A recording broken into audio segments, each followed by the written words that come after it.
Hello and welcome to another FillQuick tutorial video. And in this video, we're going to be talking about the lead pipelines and how to configure them. First off, what is a lead pipeline? Well, a lead pipeline is a visual representation of all the stages a prospect moves through before turning into a customer. You see, the objective is to move the lead through the stages, converting them into a customer. Well, what are stages? Stages are the states that the sales lead prospect is in along the journey to moving through the full lead pipeline. I'm going to explain that more by a visual representation from inside of FillQuick. To start, let's show you how to configure this lead pipeline. You're going to want to go to Configuration, then click on Company and Lead Pipeline. So here you're going to see each of the stages in the lead pipeline. So let's briefly talk about this.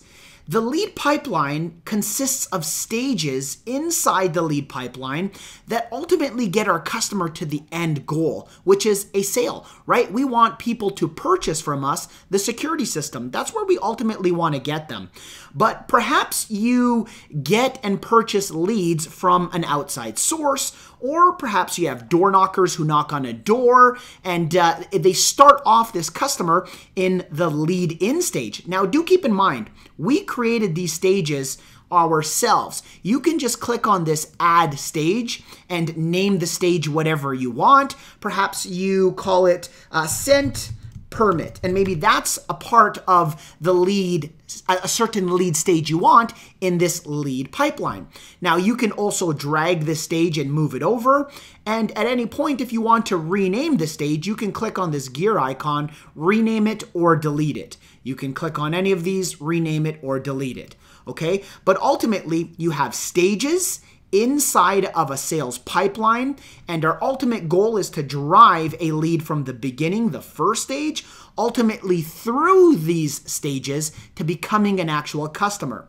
And a question I get asked often is, do I have to move a customer directly through each of the stages to become and turn into a sale? No. Perhaps you get a lead and you make the first contact, and after you make the first contact, this person decides, hey, before even a meeting, I want to do business and get the alarm system through you. So you can convert the lead to an actual customer at any point, and it'll automatically move the customer through the pipeline, ultimately into a customer, okay? So that's a good general idea of what the lead stages are and a sales lead pipeline. Now let's show you a real life example of this. Perhaps and first let's go back to the dashboard, and let's just say that a customer is calling in right now, and I go to leads and I click on new, and they perhaps are calling in off of a flyer that we have.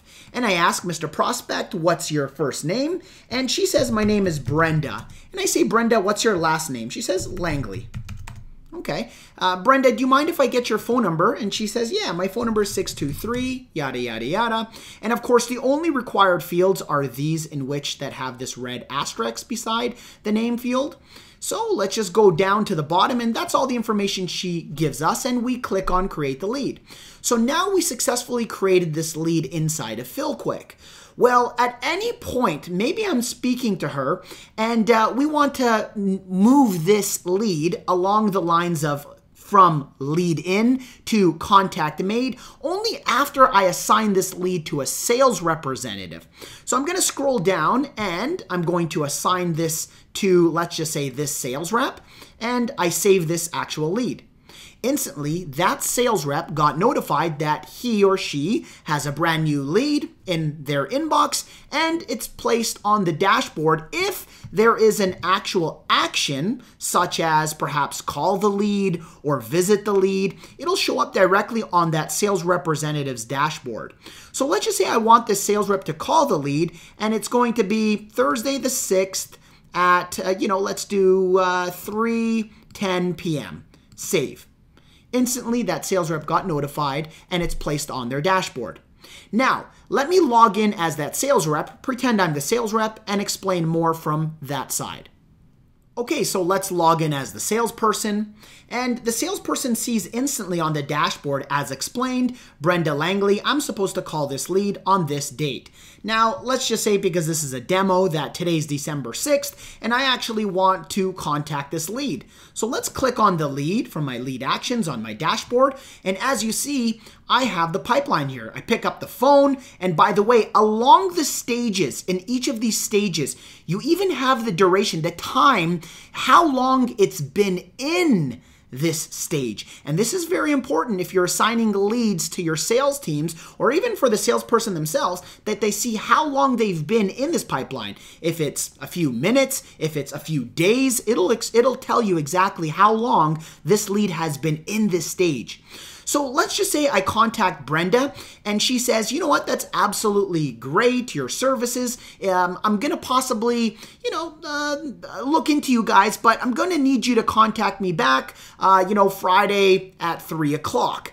So first, I'll click on Contact Made because I actually made contact with this client, and I'm going to change the status to Contact Made. And as you see, it now stops the amount of time that it was in that stage. And throughout these stages, throughout this full lead pipeline, we know how long this lead was in each of these stages. So perhaps I want to scroll down to the bottom and I want to make an actual, I want to actually visit this customer. And she said, you know what, show up to my property Friday at 3 o'clock p.m. when I'm done work. Save. Well, now I have this saved. And by the way, if I go back to my dashboard as a sales rep, you'll see that it shows this lead action, visit the lead, Friday, September 7th at 3 o'clock p.m. So let's just say Friday at 7 o'clock comes by and I go over to Brenda's property and we're talking. And as a matter of fact, I could have obviously clicked on meeting arranged here as well. This is just a demonstration. So just to show you that you can move through the stages of the pipeline at any time you want. And again, of course, you can rename these or name them as you please and build your pipelines. So we perhaps go over to the customer's property and Brenda says, you know what, everything is fine and dandy, and I actually want to do business with you. So even before sending a permit or before, creating a proposal for this potential customer, you can simply click on the convert to customer and move forward to generating your e-contract or turning this into a customer. So that's one way you can actually use this lead pipeline and stages within this lead pipeline. Let's go back and show you more of how you can use this from a company's perspective. Okay, so now we're logged back in as the company. So if I go over to my leads and I go over to my list of leads, I will still always see all my leads directly in this list of leads. But perhaps I want to go to this pipeline over here. Now, because I'm logged in as company-wide, I'll be able to see my actual full pipeline, the full lead pipeline, how many leads my company has in each of these stages in this whole lead pipeline. And I'll also be able to move people along this pipeline. So let's just say I personally, as the secretary, made contact on behalf of one of my sales reps with this lead, Mark Johnson. I could just click on this, drag it, and move it along as contact was made. Now, you can also go into by clicking on this name, and you can actually go in and see, again, how long it's been in each of these stages. Now, one thing to keep in mind, if I'm back on the leads pipeline page as a company-wide, I'm looking at all the leads and which leads are in what stages, I can go and filter by individual sales reps. Like, maybe I just want to see this sales rep. Which leads does this person have in their pipeline? And also, how long have each of these leads been in their pipeline? Now, why is this important? Again, ultimately, the whole goal of having a lead pipeline is to get these people as far as possible to the right so that they can convert into a customer. And of course, that's how your business thrives, on more leads converting into customers. So this is one way that you can actually do that as well, is looking at and managing your company-wide, which leads, which sales representatives have which leads in what stages of the pipeline. Now, do keep in mind, if I was logged in as that sales rep, I'll still be able to do this as well, except just keep in mind I will not be able to see all the other sales reps at my company. I would just see my own lead pipeline and the stages, the current state and stages that my own leads are actually in. Well, thank you very much for watching this video. If you have any questions at any point, don't forget to email our support team and reach out to us. We love hearing feedback from you as we continue to grow this software. Hey, make it a great day, and I'll see you in the next video.